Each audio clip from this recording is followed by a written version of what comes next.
I was 12 when I first learned I was the wrong gender for my family's legacy. It was career day at school, and I proudly told my class I would one day run Mitchell Manufacturing just like my father. That night, I overheard my parents talking. "She's got such a head for business," Richard, my mother, said. "You should see how she lights up when you talk about the company." My father's response was immediate. "It doesn't matter. The company goes to David. That's tradition. Girls don't run manufacturing companies." 15 years later, I stood in my brother's office, our father's old office, watching him sign the paperwork that would fire me from the company I'd given my life to. "Nothing personal, Emma," David smirked, sliding the papers across his desk. "But let's be honest, you're not cut out for this. Maybe start a cute little boutique. Something more feminine." I kept my face neutral as I signed, remembering every sacrifice I had made. The Stanford MBA, the countless late nights, the supply chain innovations that had boosted profits by 40% last year. None of it mattered. I had the wrong chromosomes. "Clear out your desk by end of day," David added, already turning back to his phone. "And Emma, Dad was right. Girls don't belong in manufacturing." I walked out with my head high, past employees who wouldn't meet my eyes, past the systems I built, which David had spent the last year dismantling in favor of his golf buddies' half-baked ideas. In my office, mine for one more hour, I packed up 15 years of work, photos, awards, business plans Dad had never read. And at the bottom of a drawer, I found something that made me smile for the first time that day. A list of every supplier, contractor, and logistics company Mitchell Manufacturing depended on, along with their contract renewal dates. David had never cared about the relationships I had built, the trust I had earned, the favors I was owed. A shadow fell across my doorway. Marcus Chen, head of logistics. His expression told me he knew exactly what had happened. "Need help with those boxes?" I shook my head. "I'm fine, Marcus. But remember that conversation we had last month about starting our own logistics company?" He nodded slowly. "You mean the one where you mentioned having enough capital to buy out 3 major shipping contractors?" I pulled up an email draft I prepared months ago when I first saw this day coming.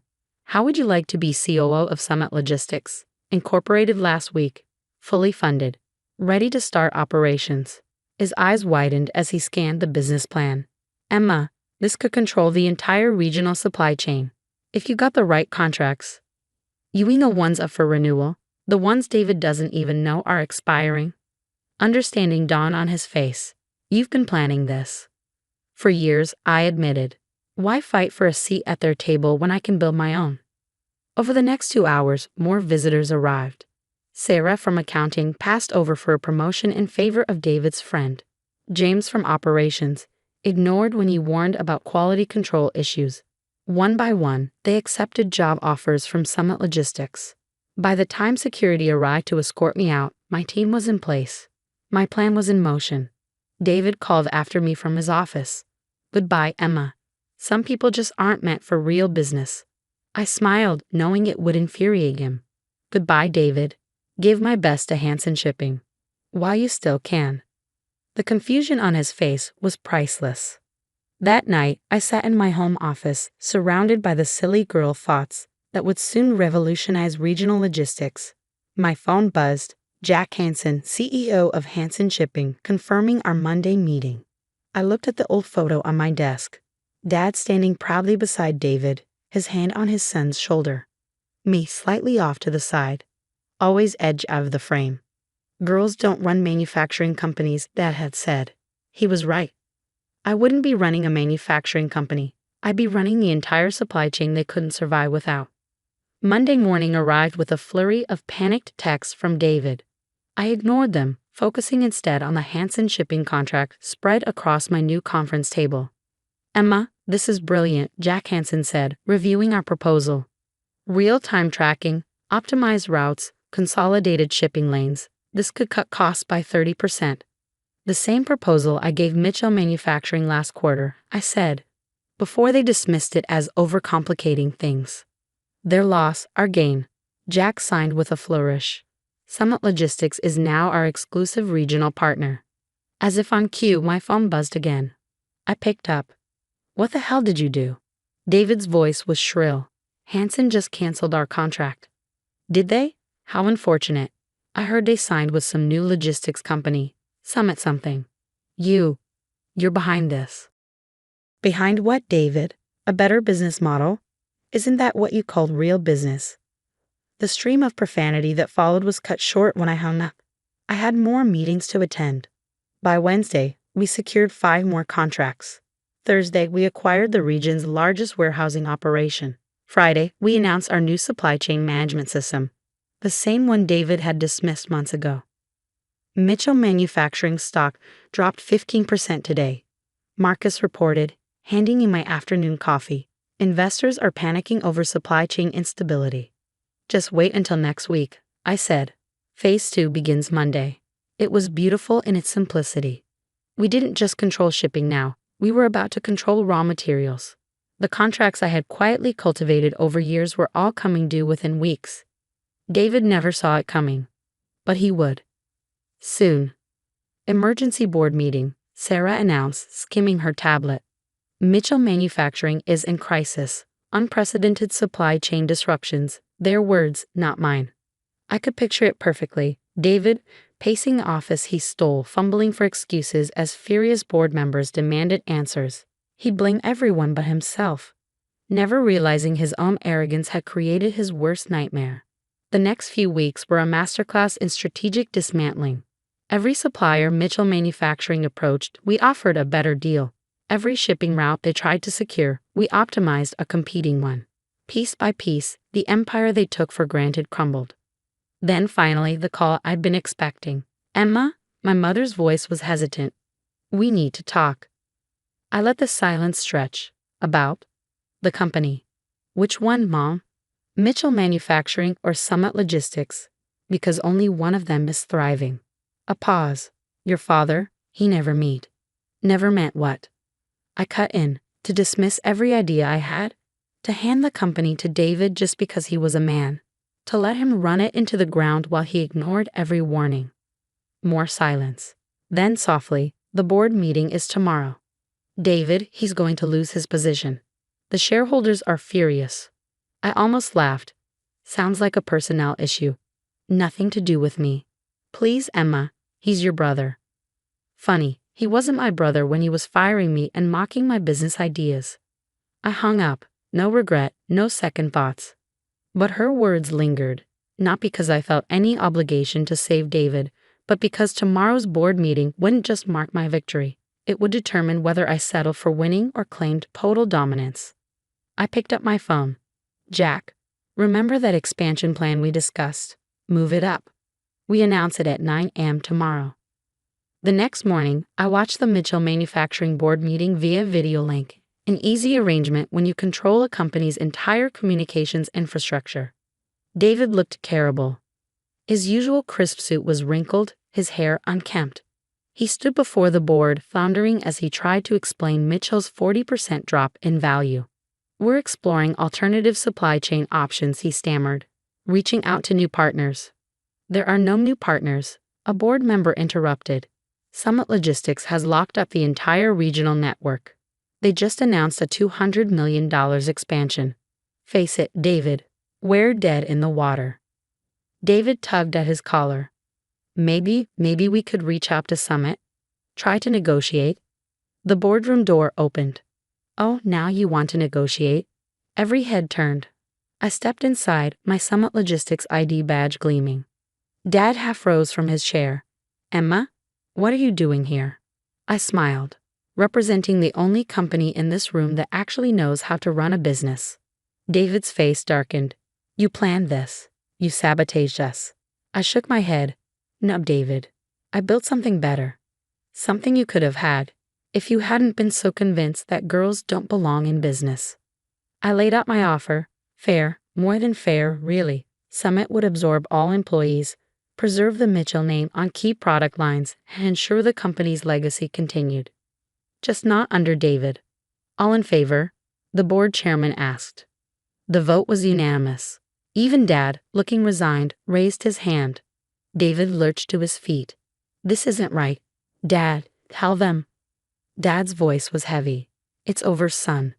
He turned to me. Emma, I was wrong. About everything. I met his gaze without flinching. Yes, you were. Then I turned to leave, but paused. Oh, and David, don't bother packing your office. I had it cleared out this morning. Try not to feel too bad. Some people just aren't meant for real business. His own words thrown back at him. The perfect ending to a plan 15 years in the making. That evening, I sat in my real office, earned through skill, not chromosomes. Framed on the wall was my first act as CEO. Mitchell Manufacturing's stock certificate. Sarah appeared in the doorway. Your father is here. He looked older than I remembered. Smaller somehow. The company, he started, is thriving, I finished. No thanks to your outdated ideas about who should run it. He exhaled. I'm sorry. I arched a brow. For what? Not believing in me. Dismissing me? Handing the company to David without a second thought? Each accusation landed like a weight. For all of it, he admitted. For underestimating you. For thinking talent had anything to do with gender. I studied him, searching for insincerity. I found none. Well, I said finally, at least you're learning. He nodded. I am. Then, hesitating. That's actually why I came. I want you to meet someone. A young woman rolled in beside him, a wheelchair-bound engineer with sharp eyes and an air of quiet brilliance. Emma, this is Jessica Chen, Dad said, a manufacturing prodigy from MIT. I thought you should hear her out. I raised an eyebrow, and why is that?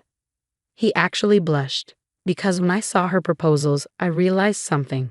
I remembered all the ideas of yours I never read, and I didn't want to make the same mistake twice. Jessica looked nervous but determined. Mr. Mitchell said you might be interested in my AI integration models for production efficiency. I smiled. I am, but first, tell me about yourself. Not your gender, not your disability, just your vision for the future of manufacturing. Her eyes lit up. As she launched into her ideas, I caught Dad watching us, pride and regret warring on his face. Later that night, Mom stopped by my office. I saw David today. How's customer service treating him? I smirked. She sighed. He's humbled, and he wanted me to give you this. She handed me an envelope. Inside was a handwritten letter. Emma, I spent years believing I deserved success just because of who I was. You proved that success is earned. You built something incredible, and you beat me fair and square. I won't ask for forgiveness. I don't deserve it. But I will say this. I see it now. I see you now. I'm proud of you. David asterisk asterisk. I exhaled slowly, folding the letter. I didn't need his pride. But maybe, just maybe, I'd appreciated it. Smiling, I turned back to my desk. There was still work to do. After all, this empire wasn't going to build itself. And now everyone knew exactly whose hands it belonged in. I read the letter twice, then picked up my phone. David, be in my office tomorrow, 8 a.m. sharp. Bring your customer service reports and any real ideas you've gathered from actually listening to our clients. The next morning he walked in. Gone was the overconfident CEO swagger. In its place was something quieter. Humbled. Sit down, I said. Tell me what you've learned.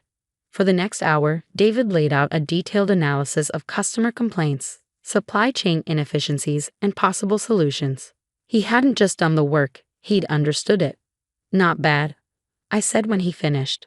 How would you like to head up our new customer experience division? His eyes widened.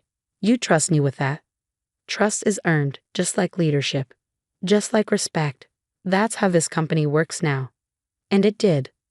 Over the next year, Mitchell Manufacturing became something neither Dad nor David had ever envisioned. Jessica's AI-driven production systems transformed our efficiency. David's customer-first strategies rebuilt our reputation. Summit Logistics remained an industry powerhouse. But the real transformation, that happened in the company's culture. Walk into any Mitchell Manufacturing facility now, and you'll find leadership built on talent, not tradition. You'll see Jessica mentoring a new generation of engineers, David working alongside her, learning instead of dictating, and Dad, semi-retired, but still watching with something between pride and regret. Your latest article's making waves, Marcus said one morning, tossing a magazine onto my desk. The cover showed me standing on the factory floor. The headline read, The Manufacturing Maven, How Emma Mitchell revolutionized an industry while breaking glass ceilings. Marcus grinned. Best part is the sidebar about our mentorship program. The Mitchell Future Leaders Program, my passion project. It opened doors for brilliant minds often overlooked due to gender, disability, or background. Like Jessica, who was now guiding pre-promising engineering students. Dad called it expensive charity at first, I mused, until he saw the innovations coming out of it. Speaking of Dad, Marcus gestured toward my office door. He stood there, holding a familiar leather portfolio, the same one that had once contained my business proposals, the ones he'd ignored. I found these while cleaning out my old office, he said quietly. Finally read them. They were brilliant, Emma. They still are. I'm sorry I couldn't see that sooner. I took the portfolio, flipping through the ideas that had built my empire. Want to hear my latest proposal? Expanding the mentorship program internationally. He sat down, eyes filled with something I'd never seen before. Respect. Tell me everything. And so I did. Because sometimes the best revenge isn't proving someone wrong. It's proving yourself right. Again and again. Until even the deepest prejudices crumble under the weight of undeniable success. David stops by my office every Friday now, not as the entitled hare he once was, but as someone who finally understands what real leadership means. You know what I realized? He said one afternoon. When Dad said, girls don't belong in business, he wasn't just wrong about you. He was wrong about business itself. It's not about gender or control. It's about vision, I finished. About building something that lasts. About recognizing talent, wherever you find it. He nodded. Thanks for teaching me that, even if your method was dramatic. I smiled, thinking back to the day I took his company from him. Some lessons are meant to hurt. On my office wall, my old termination papers still hang beside my stock certificates, but now they're surrounded by something even more important, photos of our diverse leadership team, of our mentees of the future we're building. And in one, David and I stand side by side on the factory floor, not as rivals, but as leaders. Because the greatest victory isn't just proving someone wrong about you. It's helping them be right about everything else.